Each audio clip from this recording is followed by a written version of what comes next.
Esta semana foi marcada por inúmeras intempéries no cenário econômico e político. A tramitação no Congresso Nacional das propostas de reforma tributária, por exemplo, foram temas aqui no RN ao longo de praticamente todos os dias. Ontem mostramos a insatisfação da Associação Brasileira das Secretarias de Finanças das Capitais.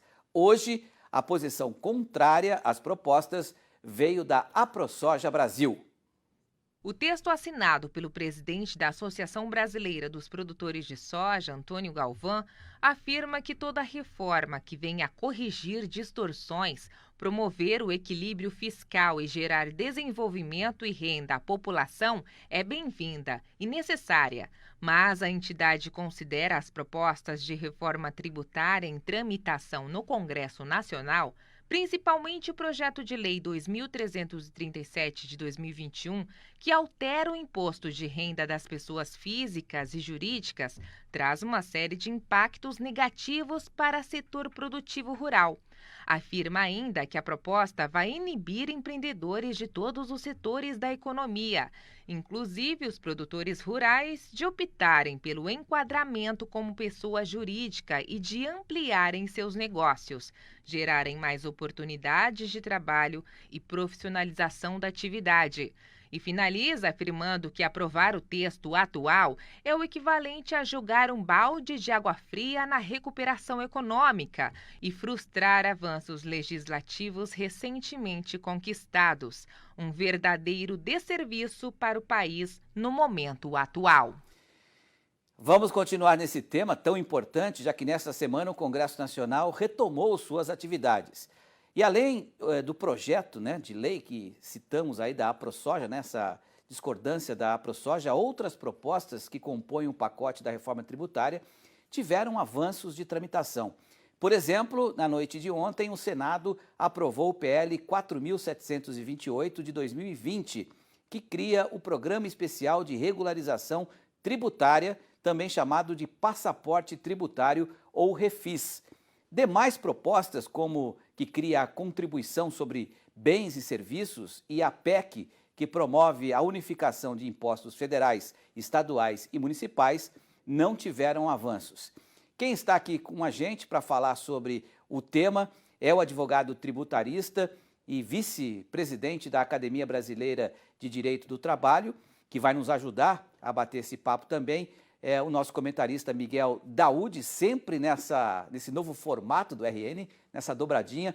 Então, primeiro com o Eduardo. Edu, fala pra gente nessas tramitações que estão acontecendo no Congresso, o que ocorre nesse paralelo na Câmara do Senado, quais os pontos que devemos focar nesse momento. Boa noite, Edu. Seu microfone acho que está desligado, Edu. Vamos abrir só o microfone para a gente poder te ouvir. Não estou ouvindo o Edu aqui. Daúde, você está me ouvindo, Daúde? Eu estou te ouvindo, tá. Sim. Enquanto a gente habilita o microfone do Edu, a gente repassa essa pergunta para você também. Você falou bastante com a gente durante toda a semana sobre os possíveis impactos dessas propostas, sobretudo no mercado financeiro. Qual que é a sua avaliação nesse momento em relação a tudo isso que está acontecendo, envolvendo a reforma tributária, as propostas que estão no Congresso? Boa noite. Boa noite, Petri. Boa noite, meu amigo Diamantino. E ouvintes, caríssimos ouvintes, telespectadores. Eu acho o seguinte, o refis é positivo, porque ele condiciona os devedores a aderir à sua dívida e limpar o seu passado para poder participar de financiamento. Então, eu vejo isso, muitas pessoas criticam que há um perdão para os caloteiros, mas eu não vejo isso nesse momento, porque o Brasil passou por uma dificuldade. Agora, os outros projetos, a reforma do Baleia Rossi, que quer unir todos os tributos do Brasil, isso nesse momento é praticamente impossível. Aquela reforma que o Paulo Guedes sugeriu de unir os tributos federais, e agora o imposto de renda, que é o que está mais aí na boca do gol para ser chutado. Eu, como você, Petro, eu também gostaria de ouvir o doutor Diamantino, qual é a posição dele em relação a isso. Não sei se o microfone dele já foi habilitado. Vamos testar. Você me ouve agora, Edu? Eu estou te ouvindo. Perfeitamente, perfeitamente, Edu. Desculpa aí o pequeno transtorno. Imagino. Eu queria te perguntar exatamente essa questão de tantas propostas, né? Reforma tributária é um tema que há muito tempo é complexo, é difícil de ser aprovado. Os impactos para o agro, que é o que mais nos interessa. Como é que você vê todo esse cenário nesse momento, hein, Diamantino? A reforma tributária do ministro Guedes, ele começou promovendo uma pseudo-reforma tributária em 3 fases, está acabando o governo e não chegou à última fase. Depois ele virou pacote tributário e com essa legislação do imposto de renda ele fez um embrulho tributário. Pegou tudo, escreveu mal demais, regra faltando pedaço, só para você ter uma noção da confusão que rege no setor, nós já estamos na 3ª versão apresentada pelo líder. Ela despreza a história brasileira, que desde 2000, 2001, no Brasil se optou por consolidar a tributação na pessoa jurídica, exonerando a pessoa física. E poderia ter feito ao contrário, como outros países, mas esse é o desenho brasileiro. Ele destrói o desenho em nome de promover um aumento de carga tributária. Evidentemente, no início de todo o projeto, ele fala numa desoneração da pessoa física, uma desoneração tímida que não resolve nada. Nós não podemos sair do dado básico da economia brasileira.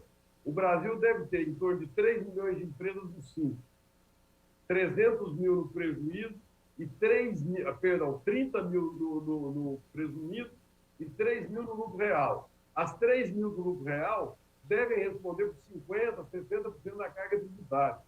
Então, essa história, aumentar ou diminuir a pessoa física é irrelevante. O importante era aprimorar o que está aí. Isso não muda nada e só aumenta o custo. O que aumenta para o agro? O agro aumenta por reflexo. Daúde é um economista aí experiente, sabe disso. Se aumentar o preço do pneu, do combustível, do encargo de serviço, tudo vai refletir no agro. Quero só ressaltar que na última versão, mandada ontem à noite, que foi aprovada com o regime de tramitação de urgência, ele volta atrás em questão do agro e tira a tributação dos fundos do agro lá. Aquela tributação do FIAGRO fica fora do terceiro alto texto. Ele faz um texto e muda sozinho.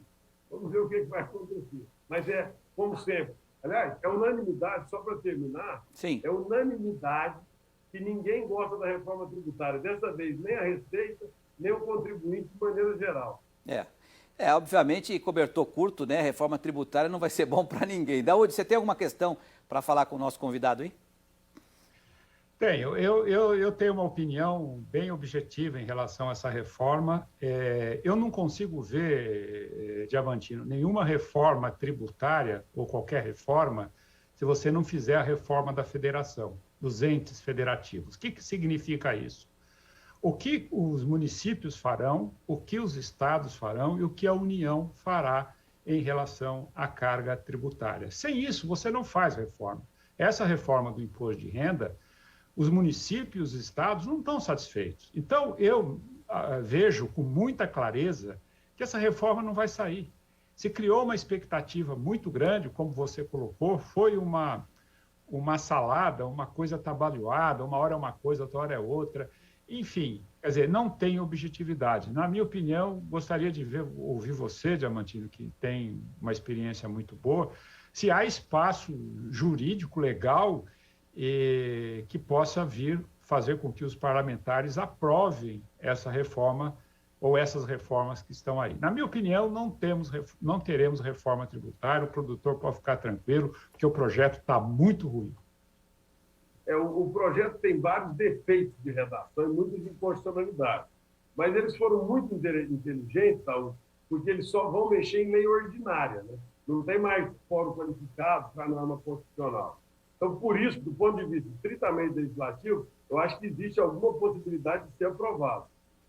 Diamantino, mas o imposto de renda precisa, que é uma PEC, né? Uma proposta de emenda constitucional, e precisa de 308 votos. Aí ele não vai conseguir alterar. As outras, eu concordo que você pode ter algumas formas que é infraconstitucional que você pode mexer, mas essa do imposto de renda você não faz se não tiver 308 votos. Não, mas ele foi, reconhecemos a competência na maldade alheia. Ele foi no dispositivo do imposto de renda, que é uma lei ordinária. que dava a isenção dos dividendos por lei ordinária, e está alterando aquele dispositivo. Com base na alteração a lei ordinária que dava os dividendos são isentos por lei ordinária. E ele foi lá e alterou esse dispositivo. Ele consegue passá-la, não precisa nem do foro da complementar, está em lei ordinária. Por isso que, tecnicamente, é possível passar. Eu não sei como é que vai se comportar a bancada do governo lá, ou o centrão, né, que é autônomo. Mas esse é o problema. Ele é fácil de aprovar. Quero agradecer ao doutor Diamantino aqui, ao Daúde também, né, nesse novo formato do RN. É um assunto muito complexo, a gente levaria aqui horas para tentar contemplá-lo de forma um pouco mais com conteúdo, mas a gente tentou aqui dar uma resumida para vocês aí em casa em relação a essa questão. Obrigado, viu, Diamantino? Até uma próxima, boa noite. Um prazer. Valeu, Daúde. Bom final de semana, até segunda-feira. Tchau. Até segunda. Um abraço para todos. Valeu.